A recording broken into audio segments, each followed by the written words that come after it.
on News 5 Live. A milestone. 28 days have gone by since any new reported cases of the novel coronavirus. A patient being rushed from Independence is met in Hattieville by heavily armed policemen who drew weapons to stop the ambulance. The PSU and government still at odds on proposal to defer increments. Senator Elena Smith says the union members have mixed feelings over government's cost-saving measures. An elderly man is the victim of a home invasion in Ladyville. He's stabbed twice to the chest and beaten by burglars before being robbed. And the former Prime Minister Said Musa remains in the hospital, but his family is optimistic. Details of these stories and more coming up in tonight's newscast.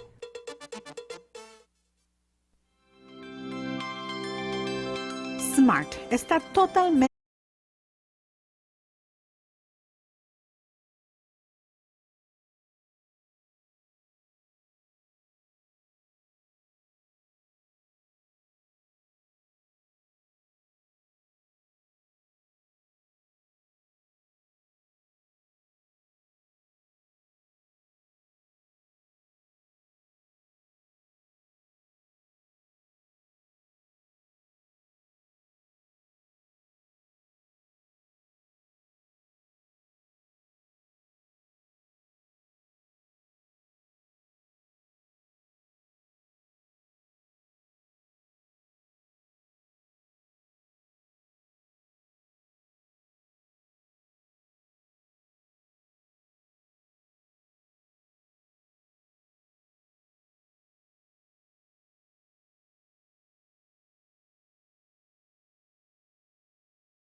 evening. Welcome to News 5 Live from Monday, May 11th. I am Marlene Cuellar.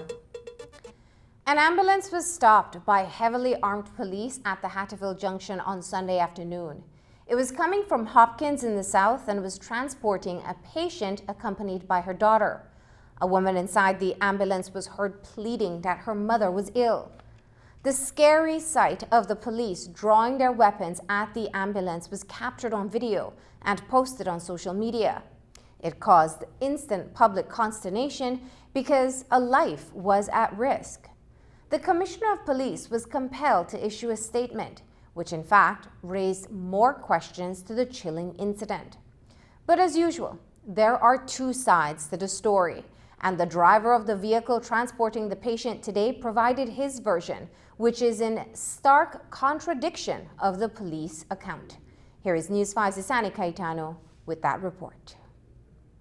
A female patient being rushed to the Carl Huchner Memorial Hospital from Independence on Sunday was met by a team of heavily armed law enforcement officers at a checkpoint in Hattieville. Police say they received credible information that an ambulance en route to Belize City from Stan Creek District was being driven by an individual held captive by a gunman. The tip, as it turned out, was furthest from the truth. I had my lights on. I didn't use the siren the entire way. I just used the siren to regulate traffic. So if there's something up ahead and there's a curve coming, I would put the siren on so that my path would be clear. Upon entering Belmopan, came up to the hill, I could see a checkpoint in the front. There was a car in front of me. That vehicle was allowed to go on its journey, but Blaine Callis, the driver of the ambulance, was asked to stop. So I stopped. When I stopped, he asked me where I was going. So then I got a patient and taken the car to Schnapp, Memorial Hospital. And I told him that. He's like, you just turned your siren on. Turn it off.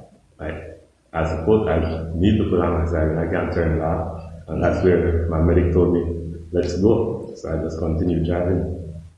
When I left from there, we met the next checkpoint, a little bit outside of Belmopan. When I rounded the corner from the airstrip, there was nobody at the checkpoint standing on the road. The same car was still in front of me. When they saw the ambulance, they started walking from under the tent. But the car in front went through, so I followed through as well. Commissioner of Police Chester Williams offers a different account of what transpired. The police had received information that the driver of the ambulance was being held at gunpoint and being forced to transport drugs and guns from Stan Creek to Belize District, to Belize City.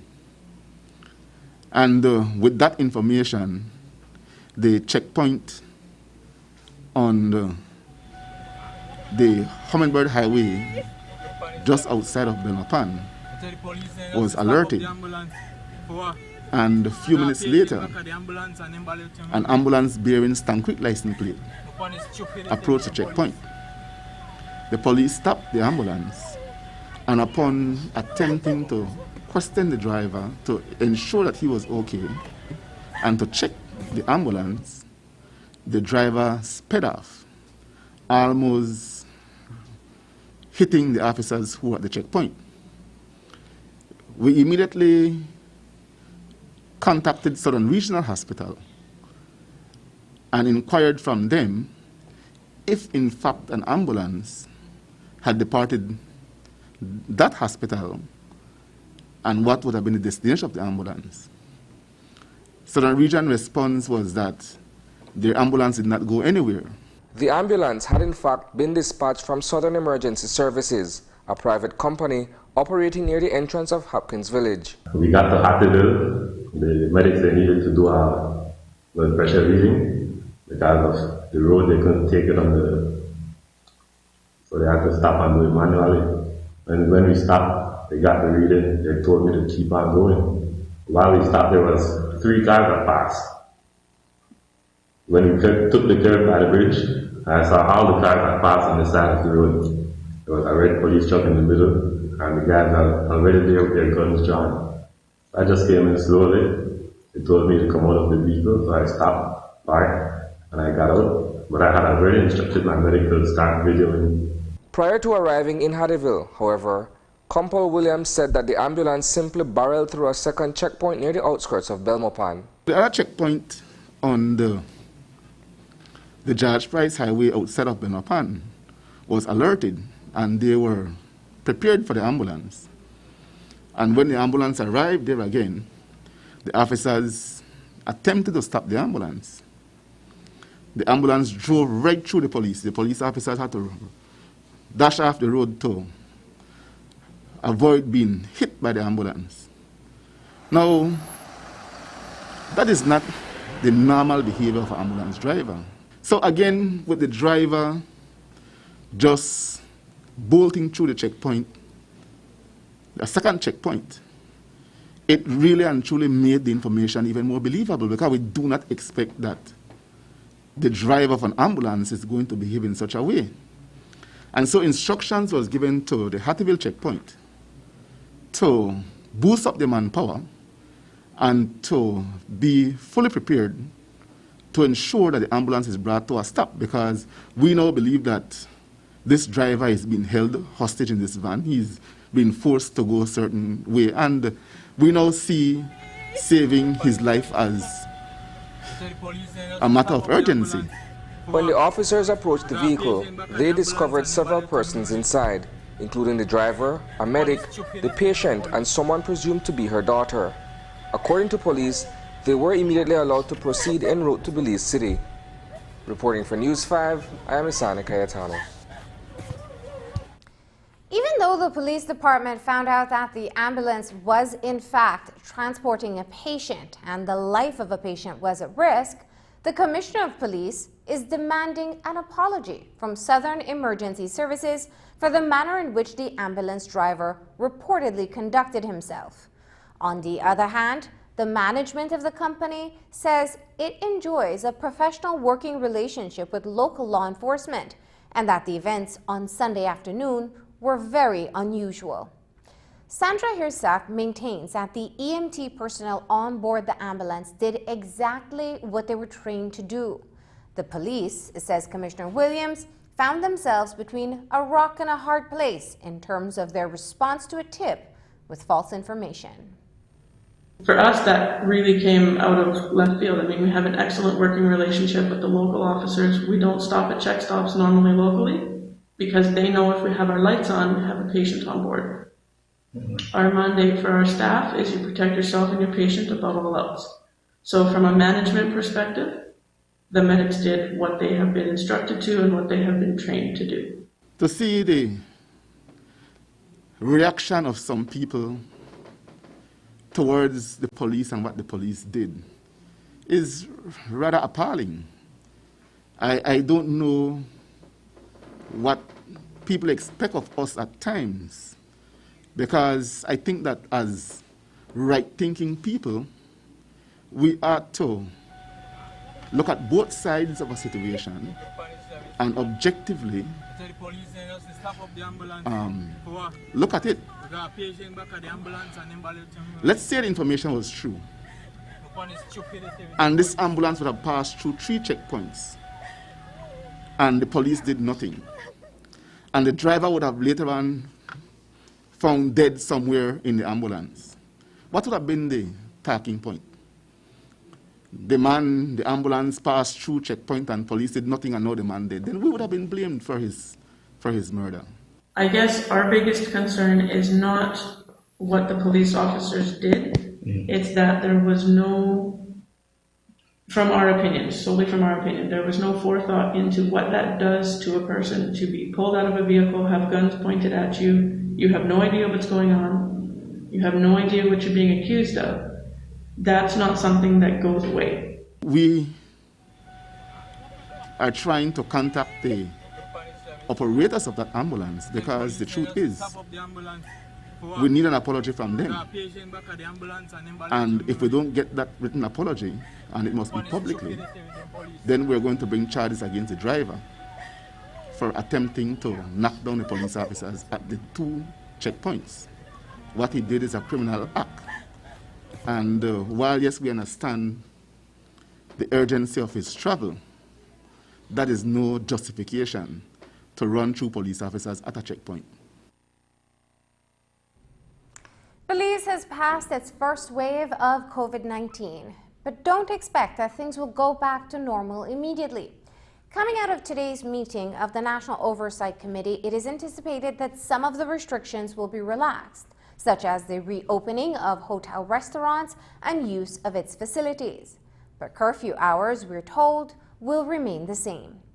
Director of Health Services says that we must be vigilant and active in our preventative measures because the number of active cases is growing all around us. The recent statistics published from the Mesoamerican region shows almost 70,000 active cases, and just across the border to the north, there are over 35,000 cases in Mexico. Here's that story with Andrea Polanco. It's been 28 days since Belize last recorded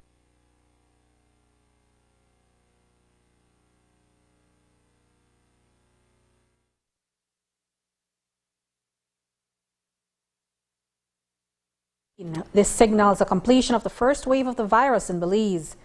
Dr. Marvin Manzanero, Director of Health Services, summarizes a timeline with the announcement of this milestone in Belize's containment of the novel coronavirus. We are here 7 weeks after we announced our first case and 4 weeks since we last documented a case of COVID-19. And 4 weeks ago, we were actually reporting 4 new cases. So if you go back to that timeline, within 3 weeks we went from 1 to 18, and over the last 4 weeks we haven't had a case. We had said also that after 28 days, which is 2 sets of 14 days of the maximum incubation period of SARS-CoV-2, we would have been able to tell everybody that we would have at least seemed to have contained the first wave of COVID-19. So we are pleased to announce that today, 28 days after we last documented a case. Belize recorded 18 active cases of COVID-19. There were 9 females and 9 males. 2 of those COVID-19 positive males died. The 16 other patients have recovered. While Belize has only 2 deaths out of 18 cases, this would put the mortality rate at 11%. But Manzanero says that we'd want to put that number in perspective by the number of cases. That's a tricky situation. If you want to compare what Chetumal is, I think their last one, they had 5 deaths in less cases, in 16 cases, something like that. So once your numbers are too low, doing an automatic 2 divided by 18 is not the way you would want to do that. You will do it by rates per million or rates per 100,000. I think that's a better definition so that you're able to compare with other countries. While Belize has contained its first wave, there are spikes in cases across the region. This infographic, updated this morning at 10 o'clock, shows the number of cases in the region, which includes Central America, Mexico, and Dominican Republic, with a total number of cases at 69,975 and total number of deaths 4,732. Mexico leads with a number of active cases at 35,022 and total number of deaths at 3,565, putting their mortality rate at below Belize's at about 10%. Manzanero cites Belize's containment as direct result of measures taken, but warns that the growing number of active cases in the region makes us susceptible to subsequent waves. We cannot lose sight, however, of what's happening in Mexico that's having escalating numbers. Their curve continues to grow. Guatemala continues to report increasing numbers, as does Honduras and El Salvador. So we are right now in a bubble, I would say, because all countries in the region are having increasing numbers. I can tell you that over the last 3-4 days, we have had people from the different regions calling to find out what Belize has done in terms of our timeline and containment measures. And I go back to saying the same thing I've been saying for the last couple of weeks, which is we are where we are because of good contact tracing, good public health measures that were established routinely, and also all the measures that we have taken as a community and as a government that took us to a lockdown, and some of that has started to be scaled down. And now that Belize has contained its first wave of COVID-19, what does this mean for the Belizean public, and how will the country proceed? Manzanero explains. Just like there was a gradual scale up in terms of the lockdown, it's the same situation. It doesn't mean that at day 28 everything goes back to being normal. I think we're being very cautious in recommending that the scale down happen in a scaled approach, then you're not going to open up everything gradually, because we are still treading carefully then as we move along. I mean, we don't want it to make it seem like a recess, that you let everything go and then everything goes back to being normal. Reporting for News 5, I'm Andrea Polanco. The recommendations for some ease of restrictions will go to Cabinet on Tuesday and then announced. We'll have more on that later in the newscast. A joint meeting between Prime Minister Dean Barrow, the Public Service Union, and the Belize National Teachers Union is scheduled to take place on Wednesday. The meeting will revolve around government's cost-saving measures proposed to these unions and the Association of Public Services Senior Managers, which, according to the Prime Minister, is in support of the cost-saving measures. The PSU, which represents thousands of public servants across the country, is standing firm against the government's proposal. As part of the government's strategy to meet its $90 million monthly bill, waiving increments for public officers is government's preferred choice. But the PSU is not in agreement with a waiver. First Vice President Dean Flowers says that the union is willing to defer payment. Prime Minister Barrow is holding stern to the government's position, and so is the PSU to theirs. In his virtual press conference on Friday, PM Barrow told the Public Service Union not to continue to be unreasonable.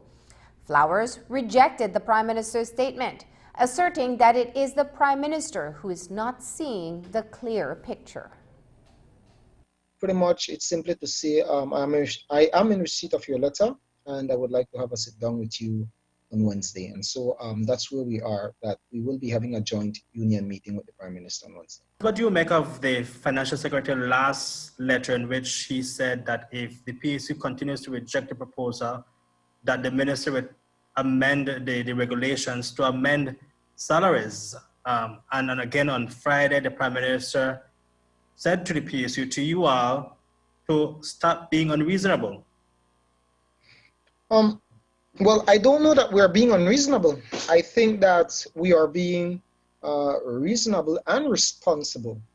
And so I personally, and I'm pretty quite sure that PSU, as I speak up for on behalf of PSU, we don't agree that we're being unreasonable. In regards to the Prime Minister's threat to go to the Governor General, we take it for what it is, a threat, and we will, as I stated before, be meeting with the Prime Minister, and we hope that he will not take such a rash and autocratic approach, because it will not sit well with public officers and with the general public on a whole. COVID-19 has also highlighted vividly that this country is on the brink of collapse. We're experiencing a serious economic times now, not solely as a result of COVID.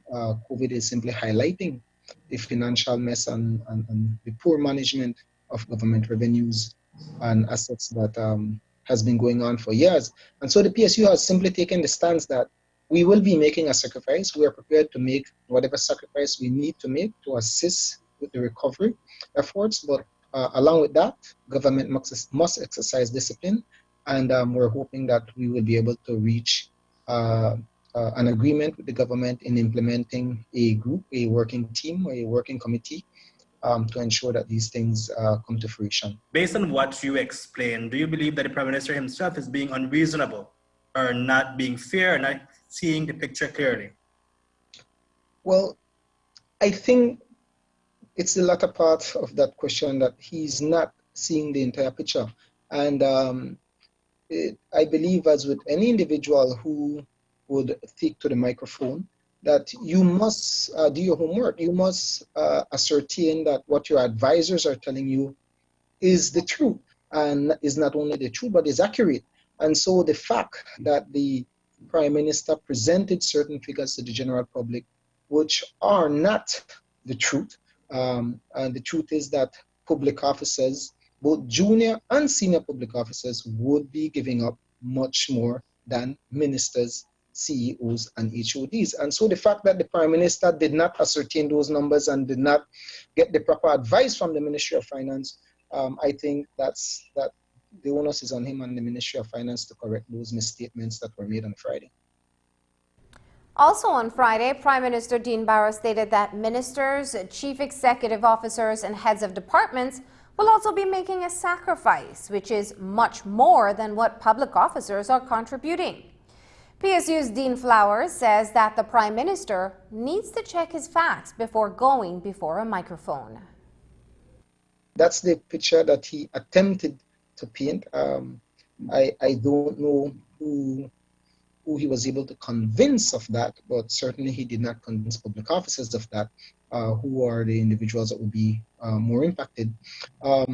We have initially put out an information sheet to our members, which shows that contrary to the Prime Minister's assertion, public officers would be giving up far more and way more than the Prime Minister and his ministers.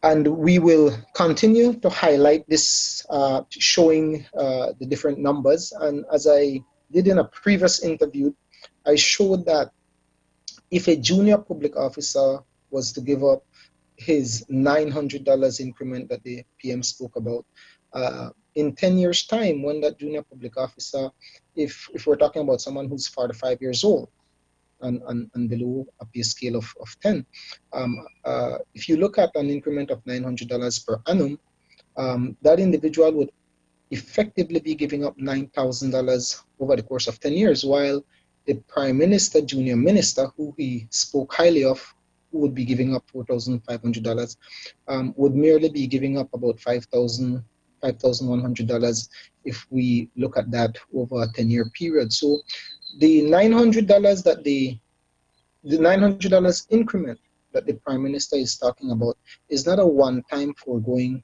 of $900. It's something that you will be foregoing up until the time you exit the service. And so we're saying, based on the time value of money, there is no way that we will agree to give up far more than what the Prime Minister, his ministers, HODs, and CEOs are prepared to give up. The Belize National Teachers Union is yet to form an official position on the government's cost-saving measures proposal. The waiving of increments will also affect the thousands of teachers, and the national president, Senator Elena Smith, agrees with the PSU. In speaking with News 5 today, Smith says that for years the government was being told to tighten up and control its spending. She says that comparing what the ministers will give up to what teachers are being asked to sacrifice is an unbalanced assessment. Our teachers have varying views on the matter in terms of the foregoing of the increment, because we do have some teachers who are readily willing to give up, but we have some teachers who would not mind, but under certain conditions. And one of those conditions is clearly the fact that as teachers, our salaries are not very big, our increments are not huge, we don't get additional allowances as teachers, despite the fact that we take from our salaries to do our job, most of it, and we do a lot of overtime, we don't get paid for those kinds of things. So some of them have several conditions, and some of those conditions are in line with those cost-saving measures that PSU registered. We too have those same concerns in terms of the cost-saving measures, because we do believe that the government has been given these suggestions before, more than once, and we feel that they've not been adhering to, or at least trying to use some of those to save some of the costs that they go through, to enable them to be able to properly do what they must do. So our members have mixed feelings. Do you believe that there is that balance, what the Prime Minister was trying to make, I think, during his press conference and press statement, that ministers, CEOs, head of departments are giving as much, if not more, than public officers? Well, again, when you look at all that those persons are getting in comparison to what teachers and public officers get, you can't compare me giving up $800 if I'm collecting $8,000 compared to a teacher who's getting $2,000 and giving up $60 per month. I mean, when you multiply those by the entire year and you multiply those for the next 20, 25, 30 years that the teacher will have to wait, or the public officer will have to wait to get back based on the government's proposal, how long will those persons be in office? election is in November. So in essence, they are not going to be giving up an entire year of those allowances or salaries. We have not given a firmer position as yet. I know that I heard, I think it was on Love FM, that the Prime Minister was saying that BNTU had already made a decision and that he understands, based on what he has seen, I don't know what he's seen, that we have been asking our teachers to change their positions to be able to support PSU's position. I want to make it very clear that that is nonsense. We have not asked our teachers to change position to support PSU. In a letter sent to the president of the PSU by Financial Secretary Joseph Waite, the union is told that if it continues to reject the proposal, the Prime Minister will use the power of his office. Waite says that the PM will proceed to advise the Governor General to amend the public service regulations to give him the power to alter salaries, emoluments, and increments. So we asked Senator Elena Smith if the discussions are all for naught, since the government is hell-bent in having its way. When we meet with the Prime Minister, hopefully on Wednesday, based on the responses that we get, then we can be able to share with our members the final responses from them, so that then they can then say, okay, well, we're okay with this or we're not okay with this. And then we provide them with our final response. Do you believe that the negotiation or the communication between the government, the unions, the FinSec is all for nothing? Because in his last letter, I believe the FinSec said that if the PSU doesn't agree, we'll go ahead and do it anyways. We'll take it to the House. Well, again, we have noticed time and time again that it seems that whenever this government can't have its way, then the government goes and legislates. This is not going to be the first time. This is not going to be the second time. It has been done quite a bit. And we see where there seems to be that they are trying to put a wedge between the unions to say, okay, these two have agreed, but this one hasn't agreed. So, so that there's splintering of the three unions, if you will. We want to make it very clear that the position of the PSU in terms of all of those cost-saving measures, that position is held also by BNTU, because we feel that the government must do more to save on its expenses. All of the things that they've been saying, we feel that some of the projects that they have right now online, that those things should be stopped. We are saying that we don't have monies. Then if you don't have monies, then you can't be spending as if though you have. You just left from a building that you want to go and rent a building for one of your departments. That's not the behavior of a government that doesn't have any funds. So those issues, those areas that the PSU raised, we are in full agreement with them in those areas, and we have been saying those things from quite some time now. According to the Prime Minister, the ministers will be giving up 50% of their entertainment allowance, which is a monthly sum they receive to host international guests, as well as their $1,000 telephone monthly allowance. But do ministers actually spend $1,000 on telephone every month? We asked the union leaders today. When you look at the entertainment allowance and the phone allowance combined, that is enough to pay a teacher or a public officer to do necessary work. We have a lot of classrooms that are crowded, and we need a lot of extra teachers. We need counselors in the schools. A lot of things that we need. We need persons to help us to deal with those special needs students. Those monies can pay for an entire teacher. And so, just as the public is saying, it is unfair, and if it is that we as a country we don't have that kind of money, why are we giving people such allowances? I mean, does it have to be that big? Why can't they cut down on that? An entertainment allowance is principally when you have guests, dignitaries, perhaps business investors, you would normally take them out to dine, and then you're giving an entertainment allowance to be able to host these people. However, as any finance officer or accounts clerk would tell you, that while these entertainment and hosting takes place, the minister, the HOD, the CEO would still turn around and submit those invoices to the ministry for payment. So in essence, the entertainment allowance being given to them is not being used for the purpose for which it was intended and is rather being pocketed and used for their own benefit rather than for entertaining guests and possible investors for the country. The ministers are giving up their phone allowance, $1,000. That must count for something. Well, of course, as a matter of fact, I think from where the PSU stand, they should not have been getting a phone allowance of $1,000 in the first place. We're glad to hear that they're giving it up. I believe it should be taken away permanently, and that the ministers should be put on a plan which is affordable and which will not cause any inconvenience to them. Coming up, a Belizean is stuck at the northern border, unable to enter Belize. And at the western border, truckers transporting cargo are stalled for hours.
As we reported on Friday, former Prime Minister Said Musa was hospitalized after a mild stroke on Thursday night.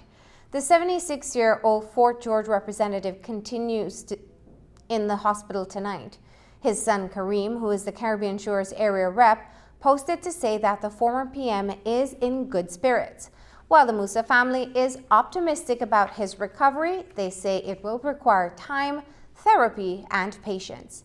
The Musa family also thanked all those who had sent messages of well wishes for the speedy recovery of the former Prime Minister. There was a home invasion in Ladyville in which an elderly man was brutally stabbed multiple times. 61-year-old Michael Aviles was inside his house when two persons stomped in the door and robbed him of $110, but not before gun-butting him to the head and stabbing him twice to the chest. Police have since detained two persons who are known to Aviles, a 20-year-old and a 21-year-old, also from Mirage Road in Ladyville, for the near-fatal incident. News 5's Dwayne Moody reports. An elderly man was the victim of a home invasion on Sunday night off the Mirage Road in Ladyville Police District. Just before midnight, 61-year-old Michael Aviles was inside his house when he was awoken by at least two persons stomping on his front door. The burglars, who are reportedly from the neighborhood, gained entrance to the structure and put a beating on Aviles. He was also stabbed at least twice to the chest. He had already locked his door, so I called out to him, and he at first he wasn't responding to open the door. Maybe he was afraid that the guys came back. So I told him, "Uncle, it's me. Open the door, open the door." So when he opened the door, I saw blood gushing out from over his eye, because he had a big bust over his eyebrow. And then we took him out of the house and put him to sit down. Then my girlfriend tell him, "Uncle, how your shirt wet up?" So you know that in the night. So and we sat him under the tree. So when I opened his shirt, I saw two holes under his heart. And I tell him, "Uncle, you look like you get stabbed," and there was blood pouring out from it, you know. But he was responding quite good. So I told him, you know, we have to carry to the hospital, because he just wanted to just leave it like that. So I tell him, "Uncle, no, we need to go to the hospital." So he got inside and changed off his pants, and because he was full up with blood, and he changed off his pants, and we went to the police station and informed them what had happened, and I rushed him down to Billy City Hospital. William Garbett is in a common law relationship with Aviles' niece, and they live in an adjacent structure in the same yard. They were asleep when they heard the ruckus, but for their safety, did not exit their house until the assailants left the area. I was sleeping, and I heard someone coming through the back because the dog were barking. And I just laid there, and I heard the person talking about they want weed or something like that, and then they gone, and I had it banging on the door over there. So I was going to get up, but then I think back and I said to myself, you know what, I'm in here with my girlfriend and my kid, and I don't know how many people are out there. So apparently they kicked the door like 2 or 3 times, and then they left. I heard Uncle saying, I don't have nothing. And then a while after that, when I listen, I hear running, but it seems like they came back running, and they stomped the door, continuously stomped the door. At this time, I took my girlfriend and I put her on the floor. So, and they continued to stomp the door, and you know, in fear for my life and my kid and thing. We just stayed put. We just, all we were thinking, just wanted to be over. They started beating him up, and he was telling them, I don't have anything.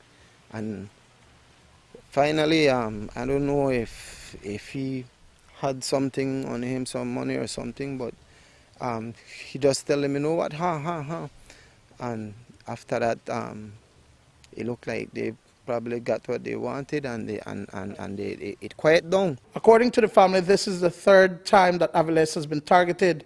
This, however, is the first time that he had been stabbed. He lives a humble life, making and selling wines in the village.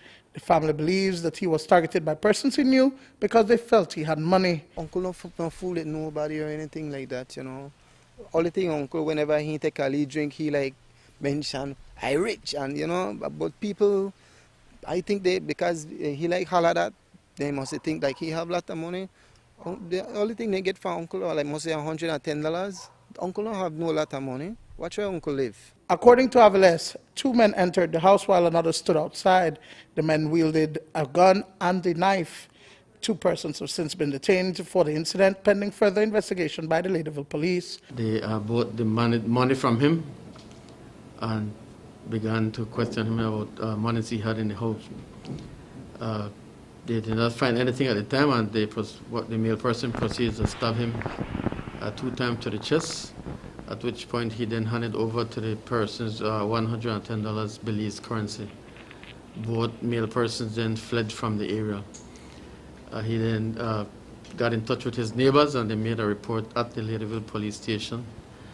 2 persons are detained for investigation at this time at the Ladyville police station. Dwayne Moody for News 5. And there is trouble at the border points. Up north, the Mexicans don't want him, and the Belizean authorities won't let him enter his own country. Tonight, Guillermo Foreman finds himself stateless, stuck at the border with Mexico. He made his way to the Belize-Mexico border after leaving the United States and says he has been at the border since Friday. Foreman says he tested negative for COVID-19 in the U.S. and has been careful during his journey through Mexico. He wants to know why his government is ignoring him. I'm Guillermo Foreman, and I'm the outer for the past 3.5 days now. They have since Friday, and I understand that the border closed, but I've been out here, and nobody had a look after me. You know, I don't really get no food. That's food I had in my vehicle where I eat, and sometimes, you know, you get a chance with somebody when a friend enough to buy all the food for you, and sometimes the police they would help you out, but other than that, I don't really get any attention any at all, and I just out here so they wait to see what happen. But as I say, today done Monday and nobody not come close to me. I have been tested already in the States for COVID-19. It turned out negative. I have proof of that. And yes, I can't come through Mexico. There's a good possibility that something could happen through there. But I've been here 4 days. I not come out of my vehicle through Mexico. I don't serve gas in Mexico. Everybody know that the people they serve the gas by themselves, and you just give them money. I make sure that I have given them my money broke down enough so that I could just give them exact money for my gas. I feel good, but nobody no want look after me. No test or nothing. Meanwhile, an American national was busted up north for entering Belize illegally over the weekend via the Curacao-free zone. According to police, the man was intercepted while attempting to make his way through a hole in the fence of the compound. He was immediately detained and taken into quarantine, where he managed to escape from custody. The visitor, says Commissioner of Police Chester Williams, was recaptured moments later and placed inside a holding cell at the Curacao police station, where he's being tested for COVID-19. But he will be expelled from the country after being charged under the state of emergency regulations. Here's what police say took place in the north. We got that information, or we intercepted the individual. He was taken into quarantine. He was actually found within the free zone. And yes, he came in from across the Mexican side illegally. You know that our borders are still closed. And based on that, he was detained and taken into mandatory quarantine, as the law stipulates. He subsequently escaped from quarantine, but was quickly apprehended. And my instruction to the officers in Curacao then was to clear a cell block at the police station. And he's now in police custody in the cell block. He has been charged for entering the country illegally under the regulations. I believe he has been swabbed by Ministry of Health. And as soon as the test results come back, If it is negative, then he'll go to court. And we expect that when he goes to court, if he pleads not guilty, then he'll have to continue to undergo quarantine until the 21 days is up before he is released or granted bail. And so we're on top of that. And again, we know that there are a number of vulnerable areas on our borders, and we continue to police those areas as best as we can.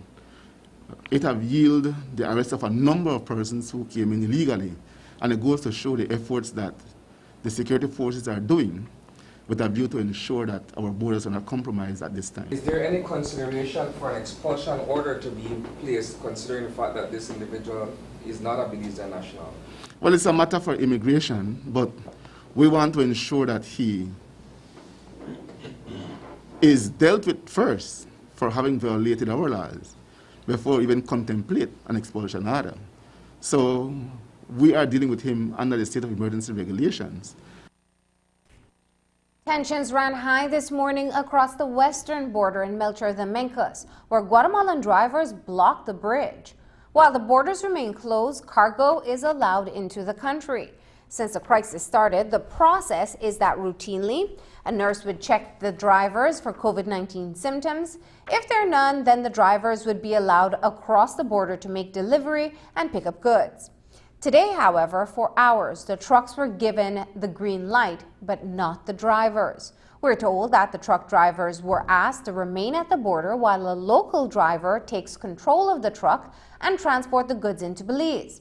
So the Guatemalan truckers became upset with the new system and blocked the bridge, preventing even those who were coming here to transport goods from Spanish Lookout into Guatemala. The protest was brief, however, as the Ministry of Immigration took control of the situation and resolved it by letting the drivers enter.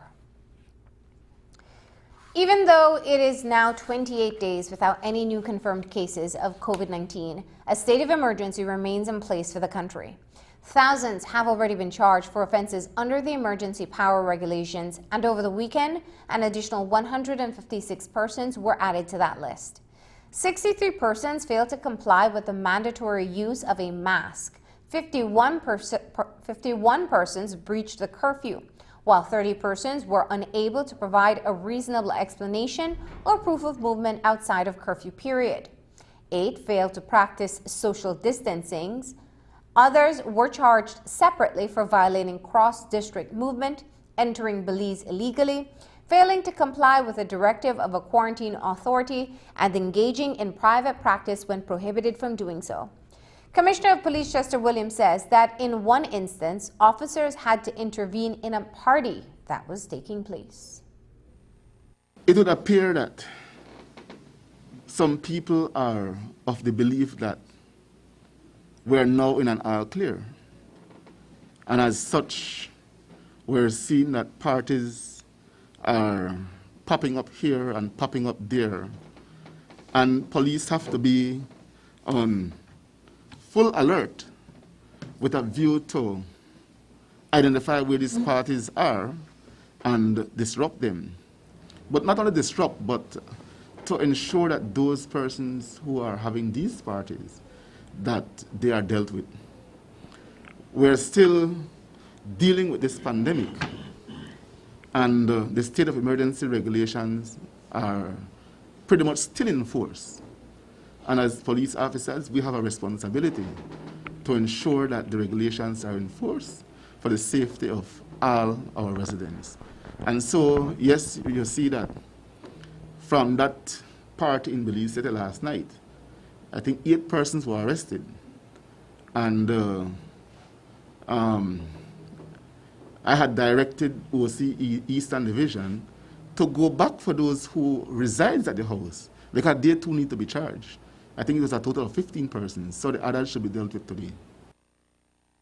A Guatemalan laborer is in big trouble with the law tonight for a slew of firearm offenses. Police say that on Sunday in Santa Cruz Village in the Stan Creek district, Giovanni Castro was discovered with 3 firearms, one of which is a high-powered rifle with a scope that is prohibited in Belize. He was also found with unlicensed ammunition, prohibited ammo, and a gas grenade. Castro has since been charged for the firearm offenses as well as for breaching of the curfew. Assistant Commissioner of Police Joseph Maivet says that Castro was found in violation of the curfew at a residence in the village. The cache of weapons, however, was discovered at his house when police took him there and conducted a search. Police in Santa Cruz Village, members of the Special Patrol Unit along with the police officer stationed in Santa Cruz Village conducted a search on a home, and at that time one Giovanni Castro was present at the home and could not give a satisfactory reason as to why he was at that specific home. As a result, he was taken into police custody and taken to his home where a search was conducted. That search resulted in the discovery of one 9mm pistol, which had in its magazine one 9mm round of ammunition.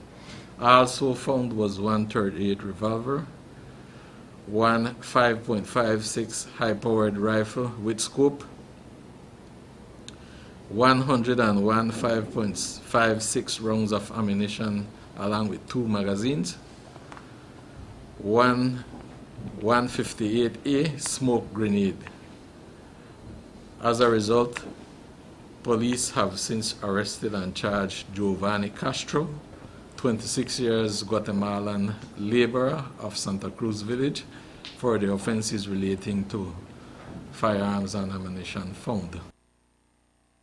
In recent weeks, there has been a spike in gun violence in Dangriga, where 4 persons were injured in separate shootings. The incidents, according to Commissioner of Police Chester Williams, were the result of a rivalry between 2 groups in that southern municipality. Well, since then, several operations were carried out in the south of the country, and on Friday, members of the anti-gang task force were deployed to the area. The operation, conducted in the 2nd news site area, led to the discovery of a cache of weapons. Assistant Commissioner of Police Joseph Maivet says that the guns and ammunition will be tested to see if they were used in any recent crimes. A search was conducted on an empty lot where police retrieved a black plastic bag, and when opened it contained one Mach 10 weapon along with 52 9mm rounds of ammunition, one .38 special revolver along with 2 .38 rounds, and 105.223 rounds of ammunition. No one was found in the area at the time, so those items were retrieved and will be sent to the lab for analysis. The investigation continues, and we do expect that we will recover more weapons as a part of the investigation. Do you have any ideas who these cache of weapons and bullets belong to? You're investigating that? Well, yes, we are, and that is a part of the investigation. Hence the reason why these things are being sent to the lab to determine whether or not any prints can be lifted from them, or whether or not these weapons have been used in the commission of any previous crimes. Police also canvassed an unnamed key east of Dangriga town and found a green in color AK-47 rifle with an empty magazine. It was wrapped in a gray canvas and hidden on the island. No one was in the area, so the high-powered weapon is also being forwarded to the National Forensic Laboratory for testing. After the break, there is to be an ease of restrictions, and we'll hear what we can expect now that the new coronavirus has been contained in the first wave.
At the top of the newscast, Director of Health Services Dr. Marvin Manzanero shared that Belize has contained its first wave of COVID-19, but the number of cases are increasing in the region.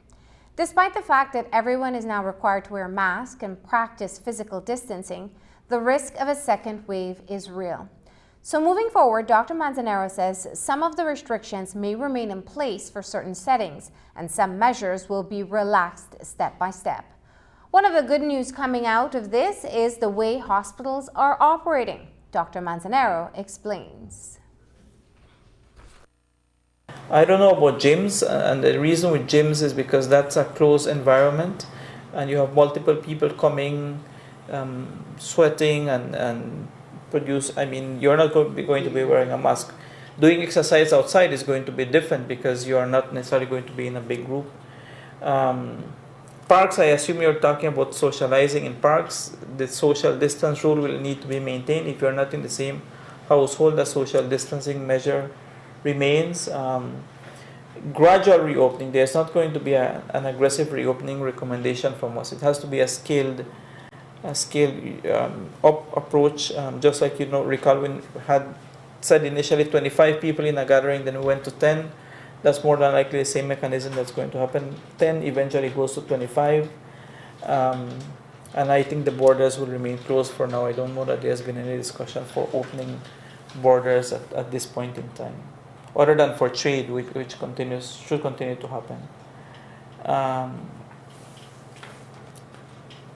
Can you please say when the hospital will start to do surgeries? My mom will do one before, and we're waiting for a call. Hospitals were asked to go back to their new routine as of today. So that will start to happen in terms of trying to plan surgeries and your consultation for chronic patients.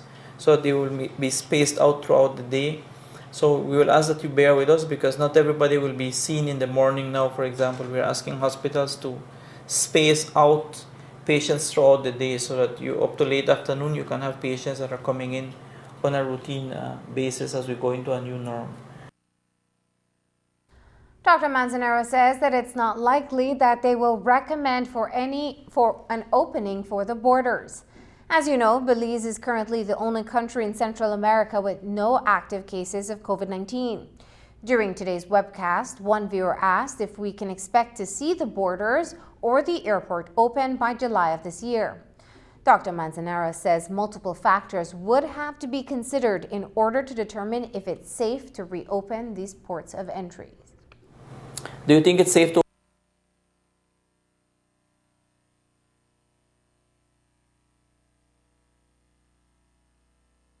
open our borders and the airport in June, July? I don't anticipate that's going to happen. I don't know that we are having discussions as to when land borders are going to happen. When you see the numbers happening in Mexico and Guatemala, I don't think that that's something that's being considered for right now. Mexico might be seeing the tapering off of this wave towards the third week of July. So that gives you an idea of how long that border can potentially remain closed. What factors would you consider to determine Belize safe before you open the borders and the airport? Multiple factors. Epidemic everywhere else. If they are increasing numbers, that's a factor. Whether people want to travel is also a factor because people might not be traveling. As long as the U.S. has that travel advisory, and it seems that will stick for the end of 2020, then people are not going to be coming to Belize in any case. That's one. Two is the availability of rapid tests so that you're able to determine upon arrival who is in point of fact negative or what measures you have in place to ensure that nobody else is going to be escaping through the system. And this is the same discussion all Caribbean countries were having in the meeting I just came from. When is that going to be safe to open? Understanding that tourism is no longer a viable option at this point in time given what's happening everywhere else. And on the topic of testing, the Central Medical Lab will not be doing daily COVID-19 testing with the country's first wave contained. Director of Health Services Dr. Marvin Manzanero outlines when tests will be conducted and what's the future of the testing. To date, we have done 1,196 tests. And as of this week, we are going to move towards testing 3 times per week only. That's Tuesdays, Thursdays, and Saturdays, unless something changes in terms of what we are actually finding. I'm just coming out of a meeting with fellow CMO colleagues in the region, and I believe Suriname is the only other country that kind of mirrors the work that we have done in this regard. And we're having a little bit of a discussion in terms of whether we should be doing PCR testing as randomly as we are proposing, because it doesn't seem that that's a routine recommendation in the region. So we're going to revisit that with the team tomorrow. We are meeting with the epidemiological team at headquarters and making a decision as to where we're going to go with the testing that we are doing. When we come back, the Belize Medical and Dental Association protests charges brought against a doctor in Cairo.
Prepare your facilities and keep your employees and visitors safe and healthy.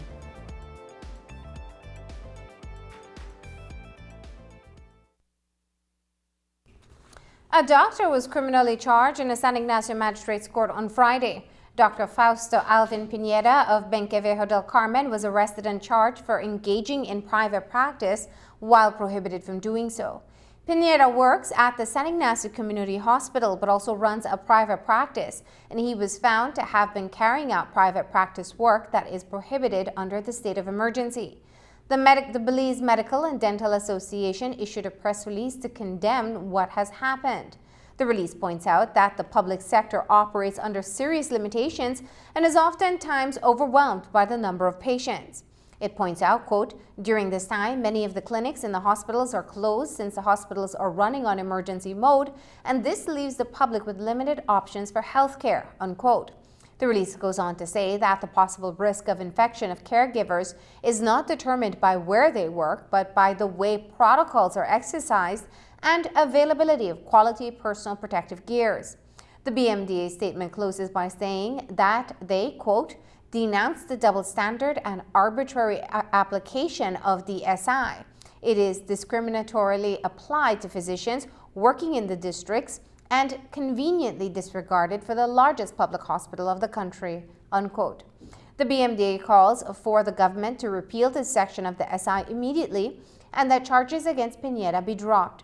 When he appeared during today's Ask the Experts live online show, Director of Health Services Dr. Marvin Manzanero briefly commented on the matter, saying he doesn't have the full details of the case, but he's awaiting a report. The only way I found out is because of what was posted on social media. I still have not seen a report from the doctor. He has not called us at headquarters as far as I know. I did talk to his immediate supervisor earlier today, and he also had not gotten a report from the doctor that's mentioned. I don't know why. I am only guided by what's in that social media note, but we don't know why he was actually arrested or whether when he was. We understand he was released the following day, but we never got any official note. I can't comment other than that. I have asked that he write a report as to what happened and what is expected from him in that regard. In a separate but health-related matter, the Belize Dental and Medical Association also called on the Ministry of Health to look into a case of what they deem victimization of a doctor employed at the Southern Regional Hospital. The BMDA says that they have received a report that a medical doctor was being transferred from Dangriga to Hopkins due to misconduct. That doctor, according to the association, has been very vocal about, quote, the deplorable conditions and the lack of resources that the healthcare providers were working with in that region, unquote. The BMDA condemns this clear act of victimization. Director of Health Services Dr. Marvin Manzanero also responded to this report. This doctor was not actually transferred. I think we have to make that very, very clear. That is, the doctor is being posted in Hopkins, and that can happen because it serves kind of like the same catchment area. And the basic example we can use is the San Ignacio Community Hospital that has doctors who are for the hospital or hired at the hospital, but these doctors can be sent to rotate at the Benque Mopan Polyclinic, which is 10 miles away. San Antonio Village now has a facility, and Santa Elena Town. So any doctor, because these three facilities don't have a doctor assigned to them, can be sent to give coverage in that area. It's the same thing that can happen from the doctor that is in Dangriga. Anybody can be posted in Hopkins. It's 10 miles away, so that's where that is. I am aware of what the Belize Medical and Dental Association wrote in their release, but that's not entirely the way it happened. That decision was to move the doctor to Hopkins is part of the posting that can routinely be done.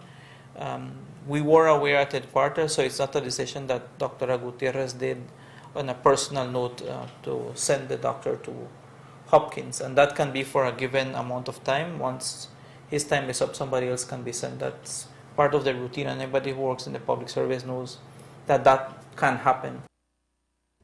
During today's Ask the Experts, Lizette Bell of the Policy Planning and Project Management Unit provided a list of funding and donation committed to Belize for COVID-19.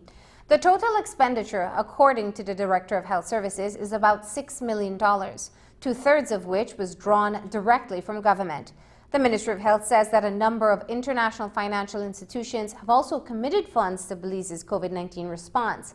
The EU has committed to 1.9 million euros, and the Canada Fund has committed to $500,000, and the UN agencies have committed $200,000 for PPEs as well as community health workers investment. The donations, which include finance, medical equipment, and gears, come from international and local donors. The Voice International Call Center that donated $10,000 towards the procurement of 3 enteral feeding pumps and 2 defibrillators. The Inter-American Development Bank also provided funds of $92,000 for test kits and risk communication, along with the Rotary Club of Belize City that provided $12,000 towards the test kits, and Belize Medical Associates, who also provided $2,400 towards the test kits. In addition, the Taiwan Embassy here in Belize provided a total of $540,000 towards the effort, and these funds were used to procure face masks, enzymes, and test kits as well. We have Sagicor Insurance, who provided $10,000 that was used to procure face shields. The Belize Electricity Limited that provided $70,000 for enzymes for lab tests and also face shields. The Belize Social Security Board that provided $200,000, and the funds were used to procure X-ray machines and 6 ventilators. In addition to, we have Santander that provided $200,000, and the funds from Santander was used for retrofitting of the isolation center at the Western Regional Hospital. And we still have some unallocated funds there. Also, Redical Center provided $20,000 towards the procurement of an ultrasound machine. We have the Probitas Foundation that provided $18,000 towards the procurement of face shields as well. The International Atomic Energy Agency provided $127,375.92 for the procurement of laboratory equipment and supplies. This gives us a total of $1.3 million towards the COVID funds. Other donors include PAHO, Femagra Industries, Bowen & Bowen Limited, the BNE Trust, M&M Engineering, Quality Poultry Products, and the Lord Ashcroft COVID-19 Relief Fund, which contributed $10 million. Coming up after the break, Europe Day 2020 is recognized over the weekend. Throughout the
Port of Belize Limited, a port with a global perspective. Almost 2 weeks ago, we reported on a kinkajou that was injured up north and was receiving treatment at the Belize Wildlife Referral Clinic. Well, the sad news tonight is that the kinkajou, called Fuego, didn't survive the injuries. He passed away on Sunday night while receiving treatment at the clinic. On April 28th, the animal was taken to the BWRC, suffering from burns to its paws, nose, ear, and smoke inhalation pneumonia. The kinkajou was reportedly displaced from its home because of the wildfires, and while trying to escape the blaze, he was electrocuted. Commenting on Fuego's passing, the BWRC posted on Facebook that, quote, he had shown miraculous stamina, spirit, and initial recovery for 8 days. His burns had all but healed, but his electrocution injury was still severely compromising. And then he developed pneumonia. Despite antibiotic coverage and despite our best efforts, he did not pull through that, unquote. May 9th is recognized as European Union Day, and this year the occasion highlighted the impact that the novel coronavirus is having on Europe and other countries that enjoy bilateral relations with the Union. To commemorate Europe Day 2020, the head of the European Union delegation to Belize, Ambassador Malgorzata Vasilewska, and Minister of Foreign Affairs Wilfred Elrington, issued a joint message on the fight against the virus. The EU has made available 1 billion euros to assist the Caribbean and Latin America through the COVID-19 crisis. Here's an excerpt from the message. As we all know, Europe too is facing its own struggles with this ruthless pandemic. Too many lives have sadly been lost, but we remain committed to the principle of solidarity, which compels us to work together in the common interest of all people around the world. For one of the lessons this experience has been teaching us is that our best chance for survival and recovery is to fight this epidemic together. This is why the European Union has immediately made available nearly 1 billion euro to our partners in the Caribbean and in Latin America to tackle COVID-19. In the Caribbean, the European Union, in partnership with the Caribbean Public Health Agency, CARPHA, has mobilized a total amount of 8.5 million euro to cater for the region's most urgent needs in managing the fight against this virus. This funding will help to increase the region's capacity to detect, monitor, and respond to the COVID-19 pandemic in a coordinated way. The EU has been unfailing in its solidarity and support of the Caribbean region. Indeed, notwithstanding the terrible toll which the COVID-19 pandemic has had on member states in the Union, it was the first to generously contribute to the CARPHA to assist Caribbean governments with our COVID-19 response plans. Equally, it responded in record time to allow reprogramming of grant project funds to bolster governments' programs and response. Belize and the European Union have been partners in development since 1986. And that's the news. Don't forget that tonight's broadcast is available in both text and streaming video at channel5belize.com. You can also connect with us on our Facebook page at facebook.com/News5Live. I'm Marlene Cuellar. Thanks for joining us, and from all of us here at News 5, please remember to wash your hands, keep your social distance, stay home,